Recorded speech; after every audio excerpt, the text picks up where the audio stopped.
What's going on, college hoops heads? This is another live stream. As we said, we are going to be doing these weekly on the Center Hub's YouTube channel and Twitter page. My name is Stephen Bagell. I am hosting this evening alongside Conrad Pascual and Andrew Schaeffer. We are trying to do these Sunday nights. This Sunday just was not a good night for almost any of us over at the Center Hub, so we are doing a belated live stream today.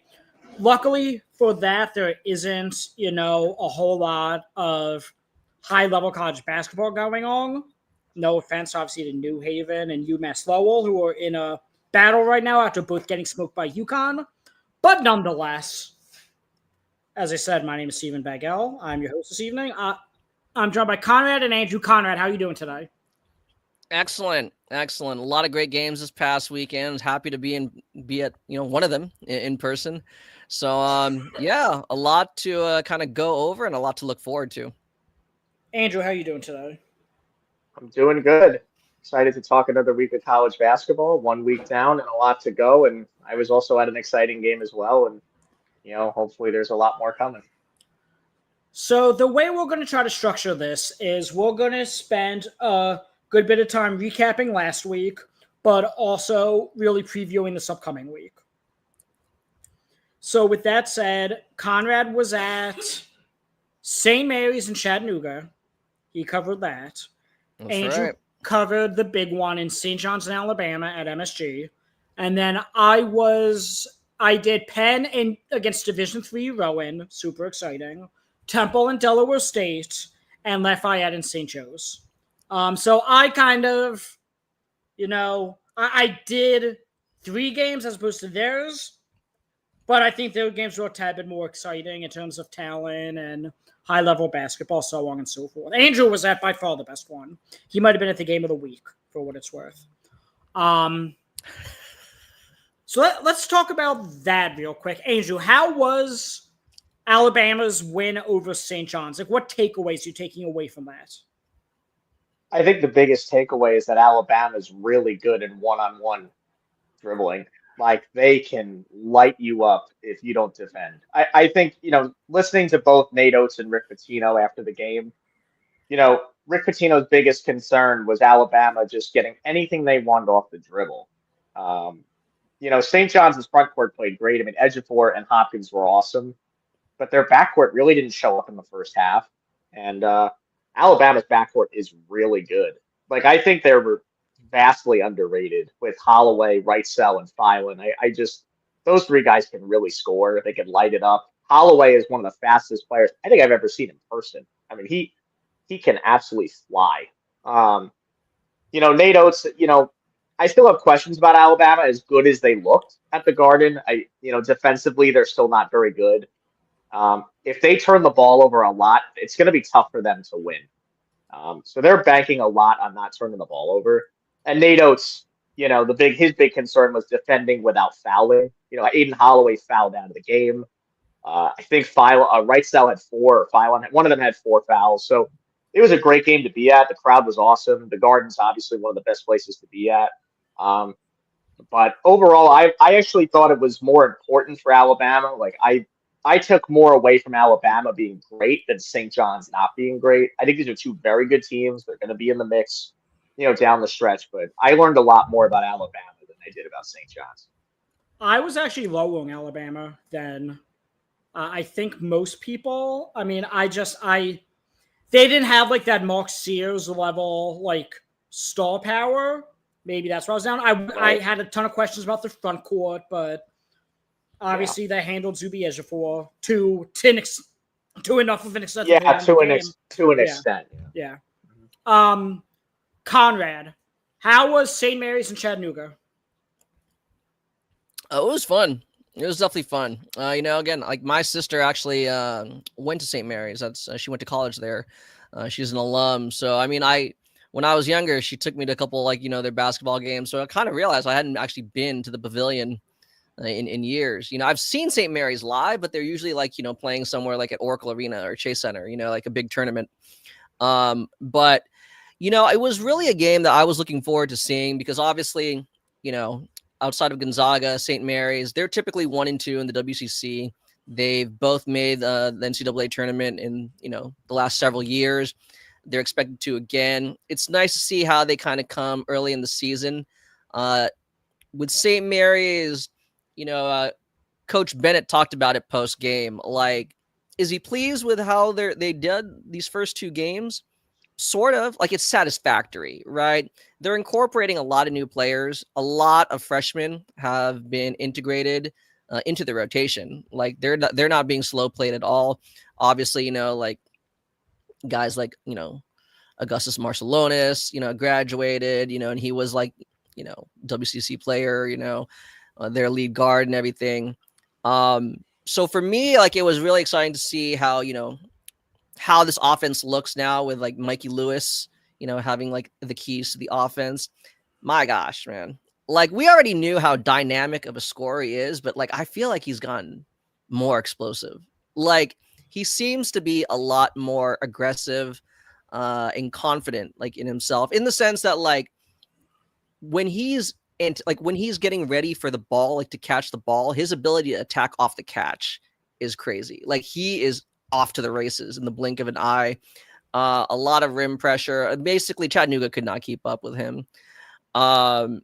And then again, more so for really this season, but also, like, I know at the Center Hub, we do a lot of NBA draft work. I was surprised. It's not surprised, pleasantly surprised that I was sitting amongst actual NBA scouts. Like, teams had sent representatives to watch that game. And so obviously Mikey Lewis, I think front offices are going to monitor his development.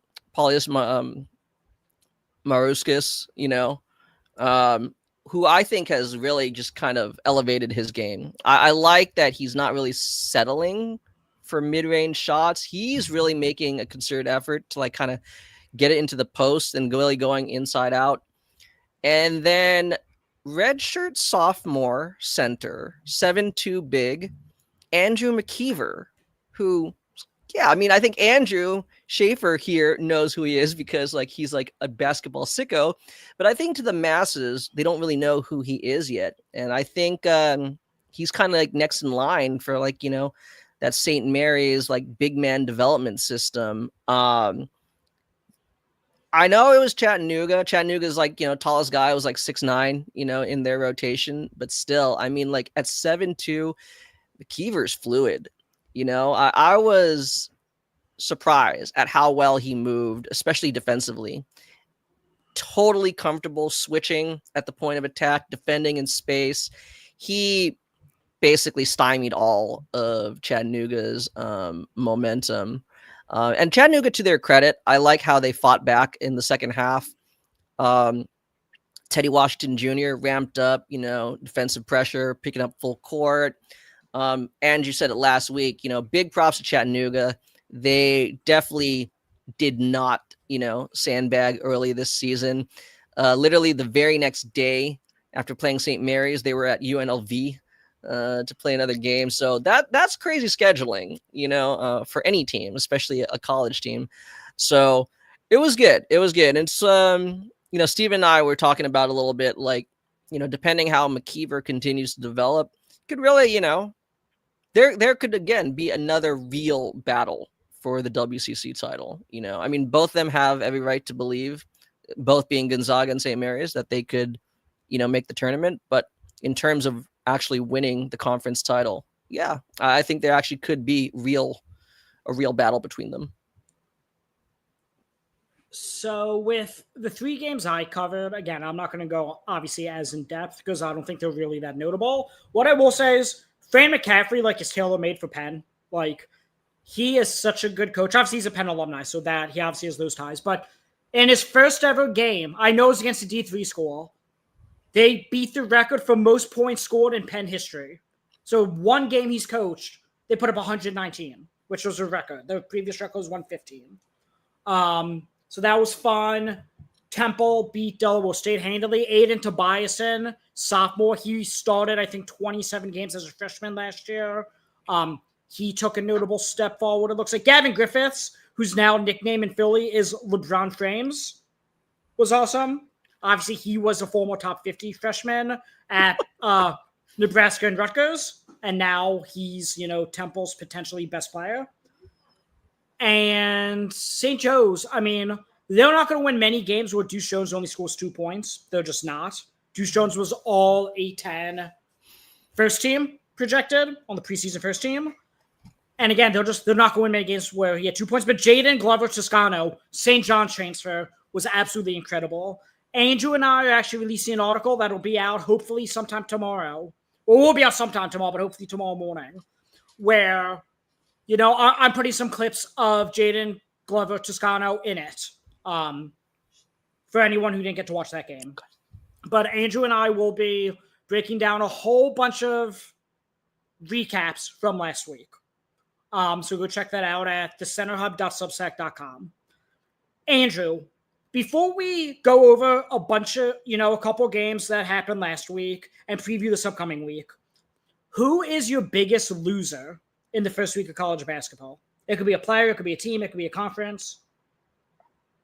Yeah, I'm going to go with the Mountain West. Yeah. I mean, I just, I think coming into the year, everybody, there were some obvious coaching changes in that league. We knew that with Colorado State, New Mexico, UNLV.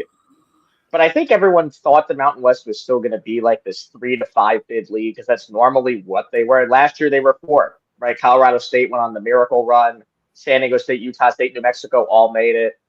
But I mean, they took a lot of hits early this week. I mean, UNLV losing to UT Martin, and shout out to Colt Showman, who I love. He's done a great job. That was a huge win for his program. I actually got a quote from him that's in the article that you guys will read tomorrow. Fresno State, as much as they're not a tournament team, they still lost to USC Upstate. I mean, you just can't do that. I mean, it's just they and Boise State. I mean, they lose to a D2 school out of a strip ball. I mean, that was crazy. I mean, they lose to Hawaii Pacific. I mean, that was absolutely crazy. I mean, that's one of the biggest upsets that I can remember early on in the season. Now, no one's going to talk about it because it's Boise State. It's not like it happened to Duke. But still, like, that hurts your resume in the at-large pool. Now, it doesn't count in the net ranking, which doesn't make any sense to anybody. But it is going to be on the team sheet. So when the committee's in the room and they're looking at it, it's going to be there. And I hope the committee takes it into account because that's going to hurt. That's like a quad 5 loss. Even though there's 4 quads, it's a quad 5 loss losing to a non-D1. It is. It's terrible. Mountain West took their lumps, but I will say Utah State beat VCU. That was huge. That does help.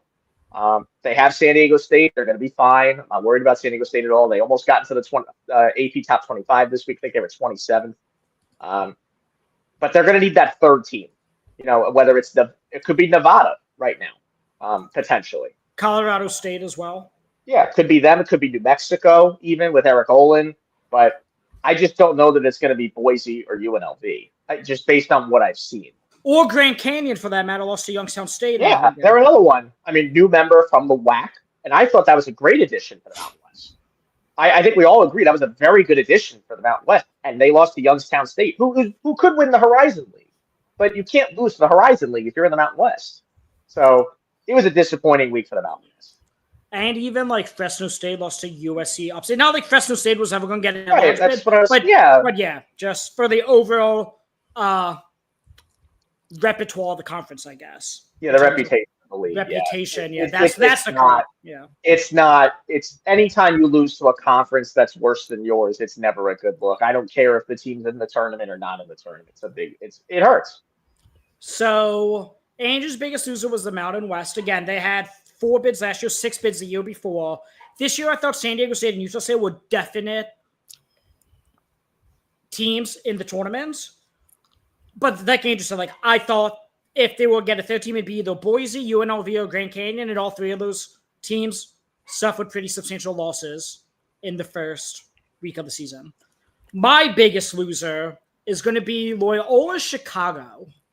Conrad, I'm going to ask you the same question as well. Kevin in the chat. Kevin did our Mountain West preview for the Center Hub's College Basketball Season Preview magazine. Go purchase that. Link is in bio. My biggest loser is actually Loyola Chicago. After 106 years of life, we know Sister Jean passed away basically right before the season started. And they beat Colorado State at the buzzer. Daywick Traveris hits a buzzer beater, and everyone's like, oh my God, they did that for Sister Jean, blah, blah, blah. Well, one, they never should have been to the point where they had to go to the buzzer with Cleveland State. But, like, whatever, that happens sometimes. There's a season opener. Whatever happens, happens. And then Cleveland State then goes on to beat Capital, which is, I believe, a Division III school, by 1 the next game. So that shows Cleveland State might be not good. Then they played Mercyhurst, who was 360th in KenPom out of 365 teams. Mercyhurst goes into Loyola Chicago and beats them. And now, obviously, yesterday they lost in a semi-home game. They lost to North Texas, which, again, North Texas is one of the better teams of the American traditionally. But, like, that Mercyhurst game cannot happen. You basically no shot at a large bid now because you lost to Mercyhurst. And I feel bad for Loyola Chicago because I actually think they scheduled how a 10 team should be scheduling. They have Wichita State next, who I have in my top 75 teams. They play Colorado State, who's 62nd in KenPom. They play Northern Iowa. They play San Fran. They play Santa Clara. Like, they'll play, and that's before the conference schedule. So, like, even if they went, I don't know, 13-5 or 14-4 in the A10, if they have some of those quality wins, like a North Texas, like a Colorado State, like a San Fran or Santa Clara, if they have multiple of those wins, I think they're pretty much on the bubble. If they don't get an enlargement, they do well enough in A10. So they set themselves up well scheduling-wise, and people were really anticipating this team being good. I thought they were going to be a top 4 team in the A10. Now, it's looking like it's a total disaster, that it doesn't even matter who they're scheduling. The losses are just going to rack up. I hope I'm wrong. I hope they right the ship. But at this point, they already missed probably a quad 2 opportunity with North Texas. And Mercyhurst is just an inexcusable loss. So, as much as competitive as the remainder schedule is, at this point, I think they're pretty much cooked. Conrad, who is your biggest loser? I have 2, but loser is a very relative term, saying. I know there's like a recurring joke amongst TCH that like I'm pumping the desk, I'm pounding the desk for the Big West to get more than one bid. I have accepted that they will likely get only one, their automatic bid. That's fine. But I think UC Irvine, I'm extremely disappointed with their loss to Cal Baptist. That can't happen. We had the opportunity, the pleasure of interviewing Russ Turner over the summer, head coach of UC Irvine. And he said, dude, they understand that in all likelihood, every team in the Big West, they're fighting for that one automatic bid. That's fair. But beyond that, though, Coach Turner was hoping that they could position themselves where they could be, maybe a 12 seed, if not better in the tournament. They had their eyes set on the postseason. Taking L's like this really hurts their chances because obviously you don't want to just make the tournament. You want to position yourselves in the best opportunity to be able to advance. So I was a little disappointed in that.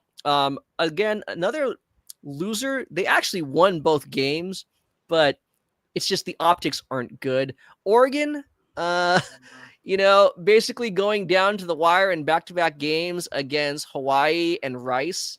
And again, I went on, given that I did write the Big West previews. I was like, dude, Hawaii is kind of like an under the radar, pretty solid team. And they are, but still, I mean, like you can't be letting Hawaii basically they controlled that game, for like dang near 38 minutes or something like that.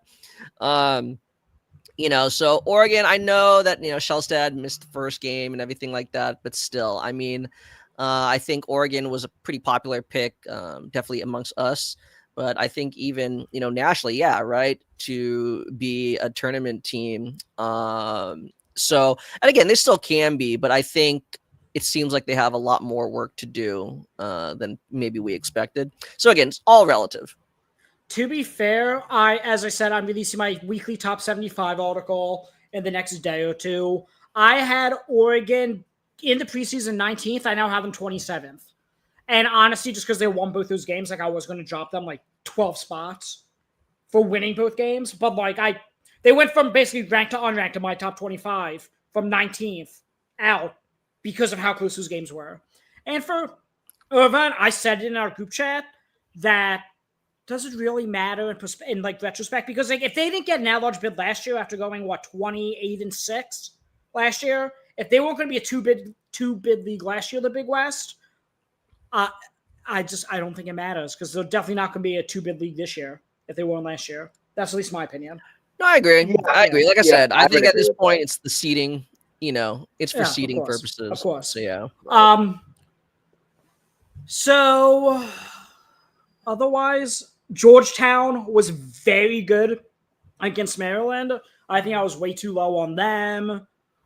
Michigan State looks like I might have been too low on. I'm still, how Andrew said he learned more about Alabama than he did about St. John's. That's kind of how I feel about Michigan State. Like, I still think Arkansas is very good. I actually was more impressed with Arkansas than I was in the preseason, even though they lost that game. Obviously, UNC beat Kansas. And then otherwise, the only other thing I wanted to touch on previewing last week was the freshman debuts. I mean, we saw Koa Pete on the season opener against Florida in a win, dropped 30 points, 9 rebounds, and whatever it was, 30 points. He had a dominant performance. Then you have Darren Peterson. Caleb Wilson has been phenomenal for UNC so far. I'm going to kill my dog who's scratching behind me, the couch. Cam Boozer had a rough first half against Texas, and then he really, had a great second half. So, like, in a DeBonsta, obviously, against Villanova and their defense. So, in a year where, like, it was supposed to be a big three in terms of the draft, it still probably is. It still definitely is, at least for right now. Nate Mant had, I think, 19 and 7. Like, there's been so many good freshman debuts this first week of college basketball. Followed that up with, like, a 20 and 10. Yeah, but that's what I'm saying. These freshmen, like, it could be a historically good freshman class that we're witnessing. The other two I would mention, by the way, Yesufu at Baylor was really good, and then Steinbach at Washington, Conrad's guy, did very well for Washington. This class is deep. It's deep. Yeah. It's talented. If I'm a team tanking in the NBA, I am loving this right now. Absolutely loving this. Just because I'm finding a way to make a little cheap shout out here. Steinbach, freaking fantastic, right? People who question his athleticism, are you seeing like these lobs, especially like in transition? And are you seeing these amazing passes from my guy, JJ Mandequit? Okay, so there you go. But I think, again, a lot of great freshman performances. I think, again, Cal, we know him. Like, he's going to trust his freshmen. Whether you think he should or not, he will. Hey, they'll have their up and downs, but Darius Acuff Jr. and Malik Thomas, I mean, like, you definitely see why there's so much intrigue with them as NBA prospects. But even then, like, like the execution down, like the last 2 minutes against Michigan State could have been better. But I mean, like, I don't feel like they really rushed any shots. I mean, it's things they got to like put together.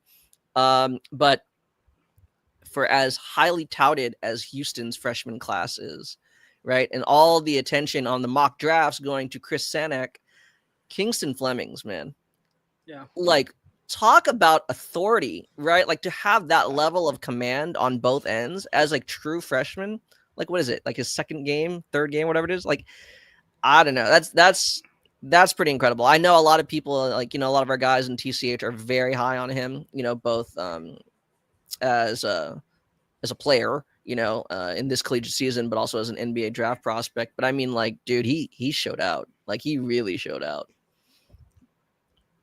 So, okay. Do you guys have anything to add from last week? The only thing I would say is Seth Trimble's injury is a killer for North Carolina. I feel bad for them because they actually, coming off a huge win against Kansas, that's a lot of momentum. And to lose your leader, maybe not your best player, but to lose your leader in the locker room, that's a big blow. He's going to be out for 2 months, but I'm very curious to see who steps up in his absence, whether it's the two freshman guards, whether it's, Visar, it's going to be a group effort to replace what Seth Trimble brings to that team. So is that confirmed 2 months? Because we talked about it yesterday. So it's 6 to 8. Well, he has to have the surgery. They're saying right now it's probably 6 to 8 weeks. Okay. But it could be longer. I know 6 weeks is when they start moving his arm, and then after that, you got to see kind of where we're at. Yeah. So I'm looking the next 2 weeks. They should win all them, but then they go Michigan State on a neutral in the Champions Classic, Kentucky at Kentucky, Georgetown, as I said, is much better than I thought they would be. A week after that, Ohio State on a neutral. Yeah. Then shortly after that, they're already starting ACC play on December 30th. So, yeah, a little worrisome. I agree with that. Very worrisome, actually. Yeah, I just feel bad for them because this is a coach fighting. One, Hubert Davis is fighting for his job. I mean, let's just be honest about it. But like Conrad said, though, Caleb Wilson's been awesome.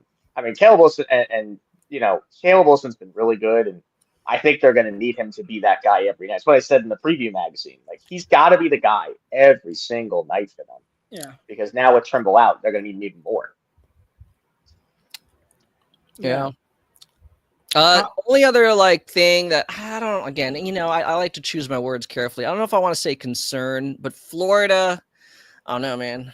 If I'm a Gators fan, I'm a little nervous. Andrew has mentioned this for several months now, right? It's not that Xavier Lee or Boogie Fland are not good players, but they don't have the same level of shot creation that Walter Clayton Jr., Elijah Martin, and Will Richard brought them last year. I know, again, different team, but still, it's a skill set that I don't think is currently on the roster. I don't. You could see how much they're trying to manufacture offense in that game against Arizona. It'll be interesting. I like how they're using Alex Condon as more of as an offensive hub. I like his playmaking, the passing he's doing, on the move, on the short roll. But again, right, against a set defense in the half court, you need guys who could really break down the defense. You need guys who could actually really get dribble penetration. I don't know. Again, Xavier Lee is a very cerebral player, but I don't know if he can provide that element. I'm really interested to see how they kind of address that or work around it moving forward. Because I know they have really high hopes of being able to, legitimately defend their title. So, okay. Let's preview this upcoming week. Tonight, again, there's the Mississippi State-Iowa State game, which actually just tipped off about 20 minutes ago. So after you're done watching us, go tune into that. And then Santa Clara, Xavier. Xavier is another loser from this week. Again, we don't need to speak too much about that, but, they barely beat Madison, they barely beat Des Moines. That's really what, you need to know. Tuesday, great slate of games. You have Kentucky at Louisville. You have Texas Tech at Illinois. You have Creighton at Gonzaga. All 3 games are ranked opponents versus ranked opponents. Then you have Wake Forest at Michigan, which is actually in Detroit. So I think it's still a home game for Michigan. Florida State versus Florida at Florida. Dayton versus Cincinnati, which is at Cincinnati. It looks like Andrew put on. It's at Cincinnati. Yeah, okay. It's a home and home. So they go to Dayton next year. Okay. Memphis at Ole Miss. Even some mid, Murray State at SMU is a good game. Ohio at St. Mary's College is a good game. All of a sudden, UNLV's in a must-win against Montana after losing to UT Martin, and we know how good Money Williams is. Penn versus Providence obviously has some appeal to me just because I cover Penn. Arkansas State versus Missouri State, I think, is a fun game. My upset alert is Navy against Penn State. Navy, the projected preseason favorite in the Patriot League, against Penn State, who almost lost to Fairfield on their opener, I think it was. Yes. So that's my upset appeal. So what games tomorrow are we most looking for? Again, we have 3 games with ranked opponent versus ranked opponents. So which games? Obviously, who's not going to get excited for Kentucky at Louisville? But I'm most excited to see Texas Tech at Illinois. I think both those teams are absolutely awesome. I have Texas Tech up to 5th in my top 75, just because obviously teams in front of them lost. But we saw JT Toppin have an awesome season debut last game. He obviously missed the first game. Christian Anderson, I think, has the most points created in all of college basketball right now. So his breakout is his anticipated breakout, I would say, is coming to full force. And Illinois, like, both these teams have been injured. So I'm hoping for tomorrow, Illinois' third in KenPom, that we'll just see both these teams at full strength in Texas Tech and Illinois. So which of those games tomorrow you guys most looking forward to? I don't know if you had mentioned it, but Gonzaga versus Creighton. I did mention it. Okay, you did. I'm sorry. Yeah, that one definitely. Yeah. You know, Braden Huff, Graham Ike, and everything like that. Mario St. Superi. They've shown a lot of good stuff, these first couple games. So yeah, I definitely want to see that again because it's definitely a different dynamic. We've talked about this before, specifically from their backcourt. Gonzaga, they have a different backcourt makeup than they've had in recent years. A lot more slashing, a lot more, again, like deep paint touches and everything like that, as opposed to more like a pull-up game from the guards they've had these last couple seasons. So it'll be interesting. It'll be interesting because, again, I think it brings a different dynamic to how they could utilize their front court. So Owen Freeman came off the bench in Creighton's season opener, only played 19 minutes. I'm assuming that's because he's coming off of injury. I cannot imagine. Correct. There's no way he's like a bench player for them. Yeah, no, he's their best player. I mean, yeah, I'm sure that was just to protect him.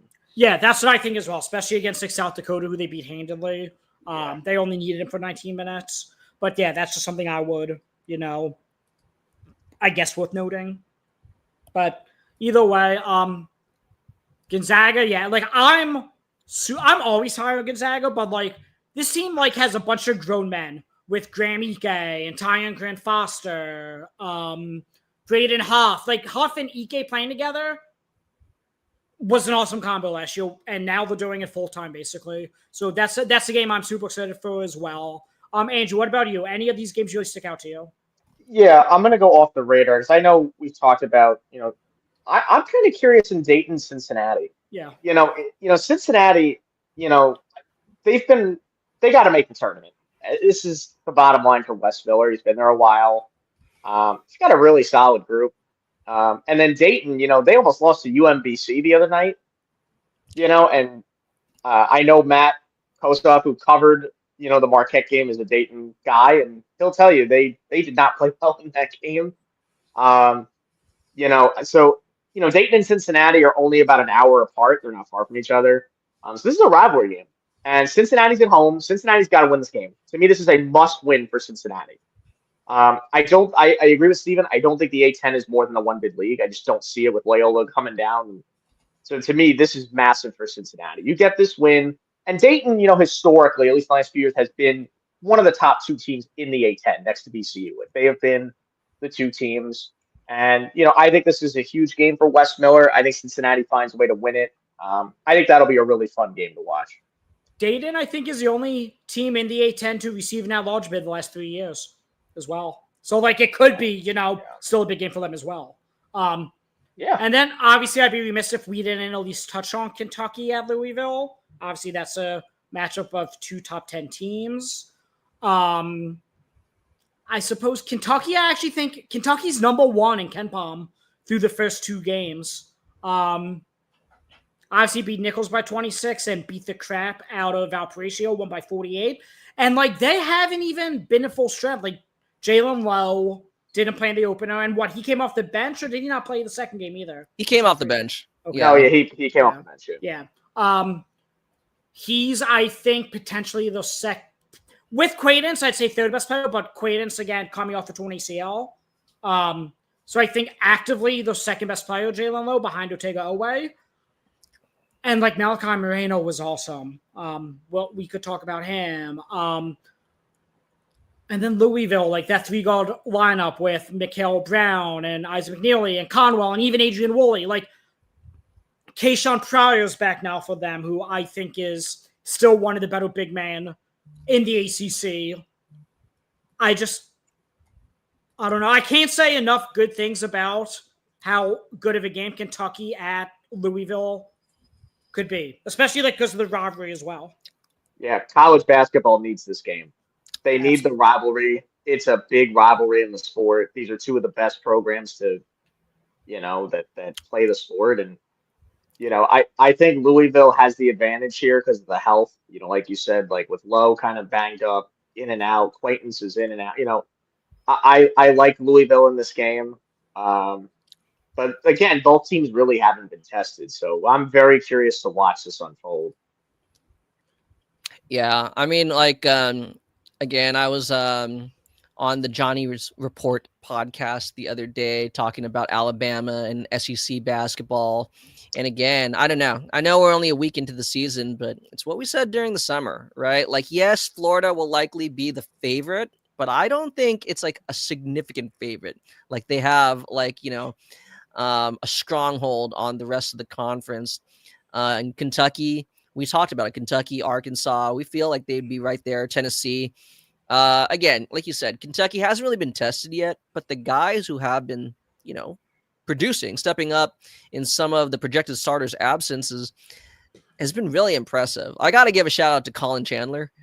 Like it seems like almost every time he touches the ball, it's like a highlight play. And I know, again, we're here to win games, not make a mixtape. But dude, when you can do both, that's pretty fun. I mean, that guy is just like cocking back and everything. And man, but the irony, right, that Cal's no longer at Kentucky and how he was always like, going to his projected one and dones. But here we are, Mark Pope. And I don't know, dude. Like, I think Malachi Moreno is going to have to be a big factor, especially in these upcoming, matchups against top 25 opponents. Again, whether or not he's a one and done, you definitely see the intrigue there. I mean, just again, a lot of fluidity. He may not be like the most explosive, but like, man, like from a standstill position, because they can just give it to him, like, with like a nice wraparound pass and boom. So we'll see. I look forward to that. Because I know Mikael Brown was kind of tested the other day, had a rough first half and he bounced back big time in the second half. So it'll be interesting to see. So then we go to Wednesday. Wednesday's slate isn't, great given how Tuesday night is by far like the best day of the year thus far in college basketball. Wednesday, St. Joseph, Virginia Tech. Obviously, that is some appeal for me, being a Philadelphia local that covers St. Joe's. Minnesota versus Missouri. Little Rock and Marquette. Little Rock was Andrew's pick to win the OVC, even though they have a bunch of injuries that, hamper their upside, I would say. And UT Martin at Bradley, they just had a big win against UNLV. UT Martin and Bradley is one of the better teams traditionally in the MVC and likely will again this year. So I'd be remiss if I didn't mention those games at least. But then Thursday, Purdue at Alabama is obviously the big one. Shout out to the Crimson Tide and Nate Oates for the scheduling. They just beat St. John's at MSG. Now they have a home game against Purdue, who's the preseason number 1, but now ranked number 2 team in the country. They have a semi-away game against Illinois, who's number 3 in Ken Palm, a neutral against Gonzaga. So they have 4 straight games, St. John's, Purdue, Illinois, Gonzaga. Then the day after Gonzaga is in the Players Era Invitational. Gonzaga is the first game in Players Era. Then UNLV and Players Era is in Vegas. And then depending how those two go, they'll play one more game in the Players Era. Then they go to Clemson, or they have a home game against Clemson, to UTSA, then semi-home against Arizona. They play a gauntlet of a schedule, I'll say. Even like USF and Yale, like those are 2 good. Kennesaw State, they were playing 3 good mid-majors to round out the schedule before going into SEC play. So like Alabama, like just takes no days off. Alabama obviously beat St. John's. They look better than Purdue right now. Purdue barely, struggled against Oakland and Greg Campy's team the other day, but that was with no Trey Kaufman-Renn. Obviously circumstances went into that. I still think Purdue went from number 1 to number 2 in the AP poll. I still think Purdue is incredibly good. They still might be the team to beat actually in the country, but who did I say? Alabama's home. Alabama might win that game because, again, they're home. There'd be 2 statement wins going into MSG and beating St. John's and then coming home and beating Purdue. Conrad can speak to this better than me because he covered Alabama for the magazine, and I obviously watched him in person. But I'm so fascinated to watch Purdue guard Alabama, like Braden Smith and Fletcher Lawyer against Holloway, Filan, and Wrightsell. Like, I just don't know if athletically Purdue can stay in front of them. Like, Alabama is so quick, and Nate Oates, all he cares about is get the shot up, get the rebound, and just go. And I just don't know if Purdue can guard them well enough in the backcourt. Purdue's going to have the advantage in the front court. Clough, if Kaufman-Renn plays, Mayer's very underrated. The freshman from Israel, they're very underrated. But I think Alabama, I'm picking Bama to win that game over Purdue because of the quickness of their backcourt. Yeah. I mean, I think entering the season, I think some of the questions with Alabama was, again, as Andrew just said, the nature of how Nate Oates wants to go, right? Get the first good shot that you see. And normally that's going to be something in transition, or maybe it's a pull-up because defenses are kind of sagging behind the three-point line. The question is, can you still do that, right, when you don't have the same level of spacing that you had in the front court from last season, right? Like Grant Nelson, he's gone, right? Obviously, Mark Sears, another threat off the dribble to a lesser extent. Jaren Stevenson, he's gone. Through these early games, I mean, no, they're not really getting a lot of shooting, perimeter shooting from their front court.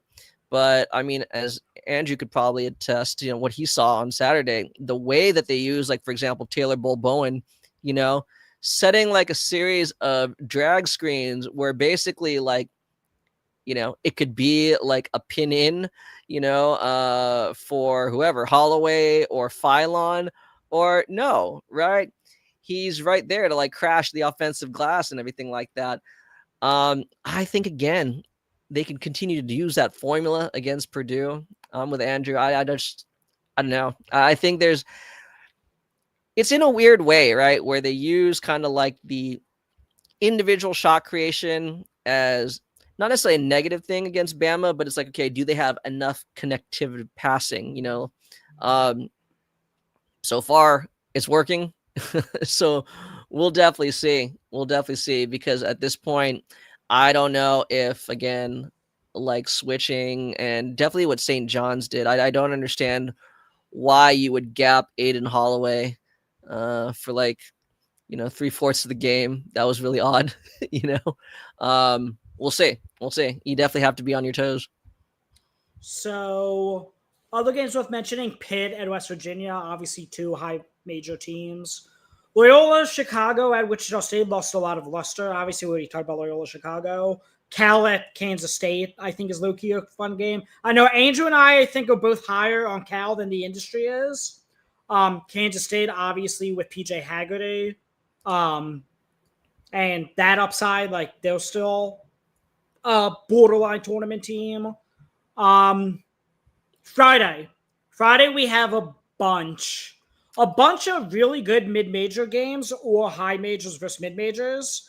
Again, I'm not going to go through all of them, but Furman at UNI, High Point at UAB. There's a doubleheader in Los Angeles, Illinois State versus USC. Illinois State was one of the favorites in the Missouri Valley until they lost to Ohio the other day at Ohio, for what that's worth. And then the second game is Arizona at UCLA. So that's obviously the game of the day. Northwestern at DePaul, Xavier at Iowa, USF at Texas A&M, North Texas at St. Mary's. Conrad will be at, correct, Conrad? No. Okay. No. I will be at San Francisco the following day. On Saturday. Yeah. Against Bradley. That's right. And then Gonzaga at Arizona State obviously rounds out Friday nights. That's the second part of a home and home, I believe, from last year when Arizona State played at Gonzaga. Do we want to talk a little bit about Arizona at UCLA very briefly? Because UCLA is a team where Mick Cronin basically said, I should be fired. I don't know if you guys saw that opening press conference. I did. Yeah. Let me see. They played. I know they played Pepperdine. They played Eastern Washington and won by 6. And they barely survived. and then they played Pepperdine. Pepperdine, right? But after the Eastern Washington game, he said, "I deserve to be fired." So that's never a great sign. I know that's Mick Cronin, how he talks, but nonetheless, Arizona, obviously, we talked about, just beat Florida. Koa Pete's incredibly good, at least in college basketball.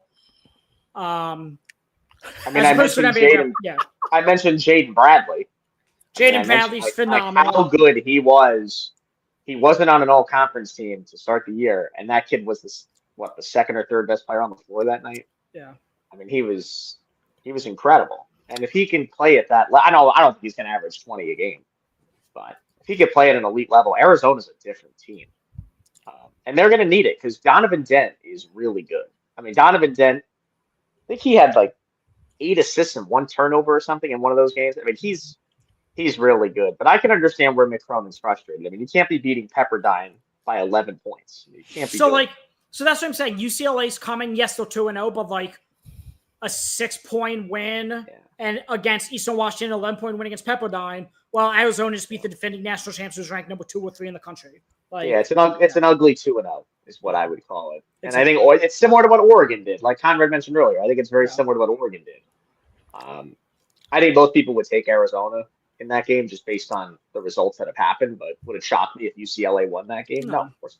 I had UCLA last week ranked higher than Arizona. Obviously now after Arizona beat Florida, I reversed that. But yeah, I thought going in that UCLA was going to be a better team than Arizona. Yeah. I mean, with Arizona, I mean, Koa Pete had a great game against Florida, obviously put himself out there, kind of answering some questions about what he's capable of. I don't know. If we're, I don't know if some of us are nitpicking or we just, obviously it's healthy. You want to see more, right? There have been questions about like his defense. There's no question that like he's physical and he's a very active guy. But again, in terms of like the angles he takes, does he actually properly read what's going on? Is he aware of like, the defensive positioning of his teammates?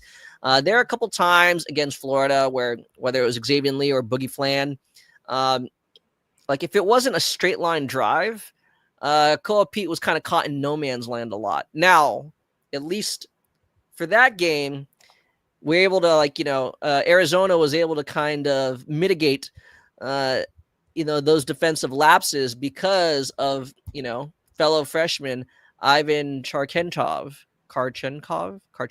Yeah. I mean, that guy was just switching everything and moving out into space really well. I think his performance, like if he continues playing at that level, I think Arizona is definitely going to be quite the force to reckon with. But I mention all that because they'll need Ivan to continue playing like that. Because as Andrew said, you got to guard like Donovan Dent, laterally quick, inside and out. That's where again, right? Like Arizona can be tested. So they'll definitely need Karchenkov continuing to play like that. Saturday, UConn versus BYU in Boston. So basically a home game for UConn. UConn fans travel basically everywhere. They're going to be traveling to Boston. So that's basically a home game for them, whether it's considered neutral or not. But UConn against BYU is the game to watch Saturday. Oklahoma and Nebraska is a fun one. Clemson at Marquette. Clemson at Georgetown, Maryland and Marquette. Even Grand Canyon and St. Louis, Bradley at St. Fran, Conrad alluded to, Nevada at Santa Clara, Butler at SMU. Like, there's just a lot of, above average games, I'd say. Obviously, UConn and BYU. Good games. Yeah, good games. Yeah. ASUN SoCon Challenge also begins on Saturday for any of you mid-major sickos out there. UConn and BYU, what are we looking for in that game? I mean, Conrad could speak to Debansa probably more than I can because he does draft boards and I don't. But for UConn, I would say I think they're going to go to a Final Four. I'm that high on UConn. number one, they've got to defend the way they did when they won the national title. Their defense last year was terrible. They've Now they haven't really been tested. They played New Haven and they absolutely embarrassed UMass Lowell. I felt really bad for UMass Lowell. They lost by like, I don't know, like 80 or something. 63. Yeah, it was 44-3 at one point. It was really bad. I think this is a big game for UConn. They've got to show something against a quality opponent. BYU beat Villanova. So we know what BYU is in a way. We know BYU can absolutely light it up. But I think BYU also showed they can play in a grinded out game, which I think was a lot of people's concern. Like, can they play in that grinded out style? And the defensive end was a concern, I think, coming into the year with Kevin Young. And I think BYU showed they can do that. UConn's a step up from Villanova. And you're going to have the entire crowd on UConn's side. So this is basically a true road game for BYU. Yeah, it is. And UConn, the game after BYU, they play home against Arizona next Wednesday. And then home against Bryant. And then Black Friday, a semi-home at MSG against Illinois. Then they go on the road to play Kansas. And then December 9th, they're playing Florida again in MSG in the Jimmy V Classic. Then Texas, and then they start Texas at UConn, and then they start their conference schedule. So UConn's another one. Shout out to Dan Hill. They're not afraid to schedule difficult opponents and beef up that non-conference schedule. Yeah. So, Conrad, anything to add with DeBonsta and BYU or UConn? I think with UConn, again, it's early, but their front court really hasn't produced much. They haven't really had to. But at the same time, to what extent can they when called upon? At the very least, defensively, they got to give a lot more. So kudos to UConn's wings. They've done a good job of, minimizing dribble penetration. They've forced, their first couple opponents to have to reset the action or really, kind of continue creating deep into the shot clock. It's AJ DeBansa, man. It's AJ DeBansa. We've seen it. He'll get his way to the rim. And when he does, it's very emphatic. And he doesn't have to do it all himself. Right? He has a nice rapport with Rob Wright. Richie Saunders has continued doing Richie Saunders things. That's the thing, right? They have a lot of guys who could comfortably handle the ball and create off the dribble. So that either puts a lot more pressure on UConn's perimeter defense to kind of hold the line, or UConn's front court has to finally show up because, they haven't really offered too much rim protection, maybe paint protection, right? So it'll definitely be a challenge, I think. I mean, I can understand UConn, they're a little bit more battle tested. You got guys like Alex Caravan and guys who have at least played, right? But we'll see. I don't know. It's gonna be competitive. For what it's worth, UConn today, they just beat Columbia. They won 89-62. 62 of their 89 points were scored by Caravan, Terrace Reed, and Solomon Ball. So, my concern would be, if they need a fourth banana to step up. Maybe the answer is Mullins coming back and playing because he hasn't played a game yet. But when you have... I think the fourth banana has to be Demery. I mean, and he had 5 points tonight.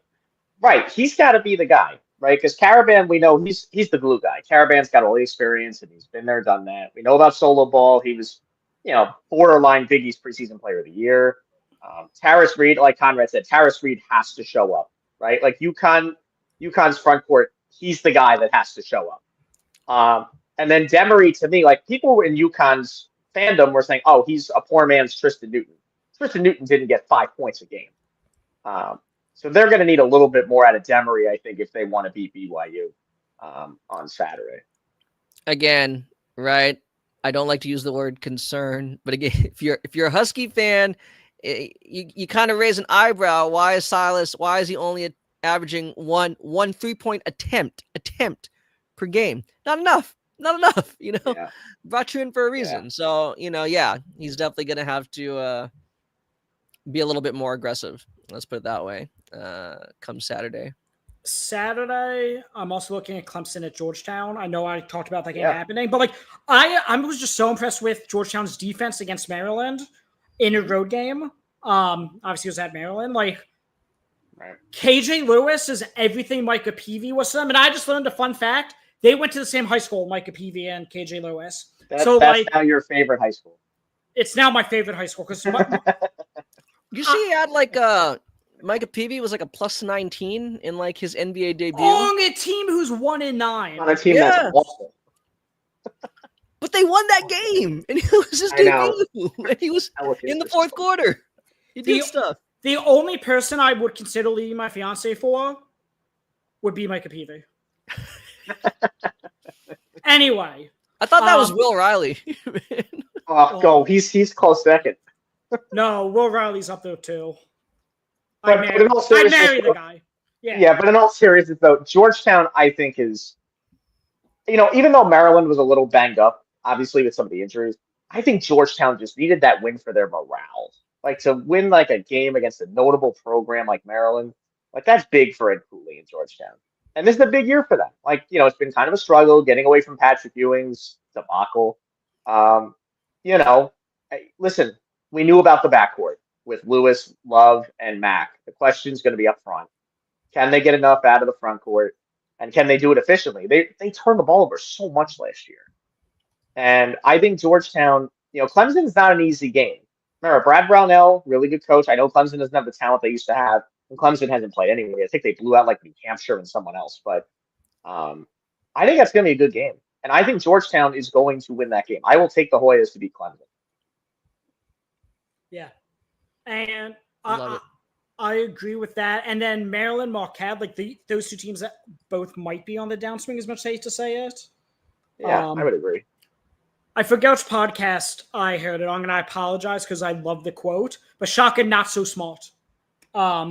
Just due to the fact that he's just not utilizing the portal and is just focusing so much on player development. It's admirable, but I think. Go ahead.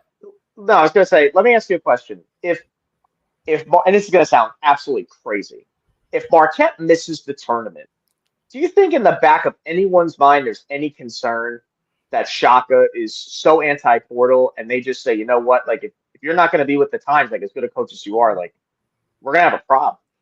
Like that's my worry down the road with Marquette is Shaka's like, okay, I don't want to deal with the portal and the agents and the whole thing, and this is the way I want to do things, and like that's a problem.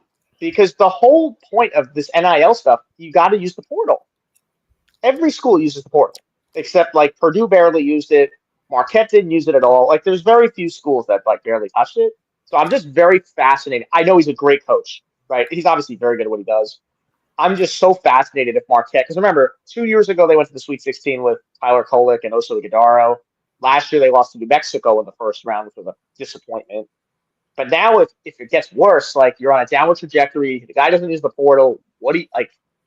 I'm just keeping an eye on that situation at Marquette. It's actually funny that you brought that up. I remember when you guys, and for viewers, if you didn't watch it, when Andrew and Steven, they were on site for Big East Media Day, right? So they had an opportunity to interview or ask some questions, ask Shaka Smart some questions. And one of them was, again, about like, player retention, player development, how they're kind of tied. And as Andrew was just saying, his kind of Shaka Smart's reluctance to utilize the transfer portal. I remember he was talking about a certain player. I can't remember specifically who, but he's talking about like how he's made like a leap in development, even like within the course of last year, within the season, you could see this big developmental leap. That's great. But what does that leap actually bring him to, right? Like, it's not like that leap is now putting them at the same level as their conference peers. That's great. No one's taking away from that. But it's like you have built this, you've maintained the roster, great chemistry.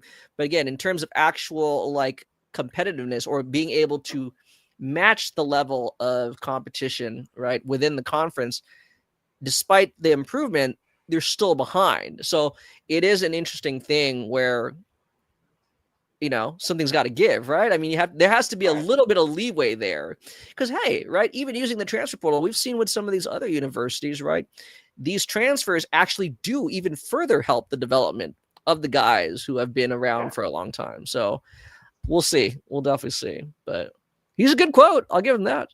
Shock Sawyer is a good quote. So last thing I'll say is Sunday. Notre Dame at Ohio State. I really like both those teams. I think Bruce Thornton's awesome. I think Marcus Burden's awesome. USF and Kennesaw State are playing each other. RIP Amir Abdul-Rahim. He was my favorite coach in the country, so I'm glad that the two teams he impacted are going to honor him the way they were going to. Houston versus Auburn in Birmingham. So I'm assuming that's a home game for Auburn, qualified as, if not, then definitely yeah, it's a neutral or a home. I'm not sure, Yeah, but that's the game of the day there. UNLV at Memphis, the Josh Passno Ball. Colorado State at Loyola Chicago. Again, Loyola Chicago lost a lot of luster. And Miami at Florida. So Sunday's slate has a lot of really good games. Obviously, Houston and Auburn is the main one, but I wouldn't underestimate any of those other games either. Yeah. No. I mean, I definitely wouldn't. I mean, Notre Dame, Ohio State is interesting. Because you usually think of those two schools in football, not basketball. But it's a big year for Jake Diebler. He's got to get Ohio State into the tournament, or there's going to be some noise there that he may not want to hear. Bruce Thornton's been awesome. I mean, I think he put up 38 against Purdue Fort Wayne the other night. I mean, he can score. Notre Dame, we know the backcourt's great. Carson Tauch got 19 rebounds in the game and only scored 2 points, which is just crazy. But I think I would take Ohio State, but I'm just concerned with Notre Dame's front court. I just don't know if they have enough. Yeah, again, fair argument. I want to say backcourts win in March, but this isn't game in March, so right. Okay. Any final notes before we sign off?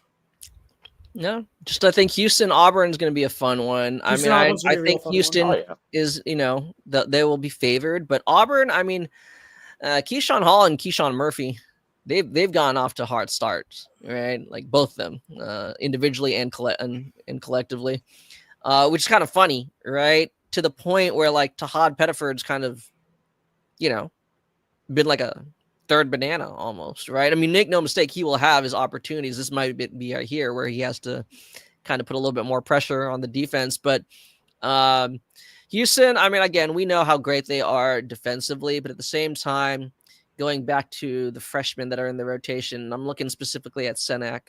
Let's call it like it is. So far, he kind of looks like a deer, right? Kind of lost in the headlights, right? Again, will that get better? Absolutely. But again, to what extent, right? Forget about his NBA prospects, for how it, relates to, their goal this year.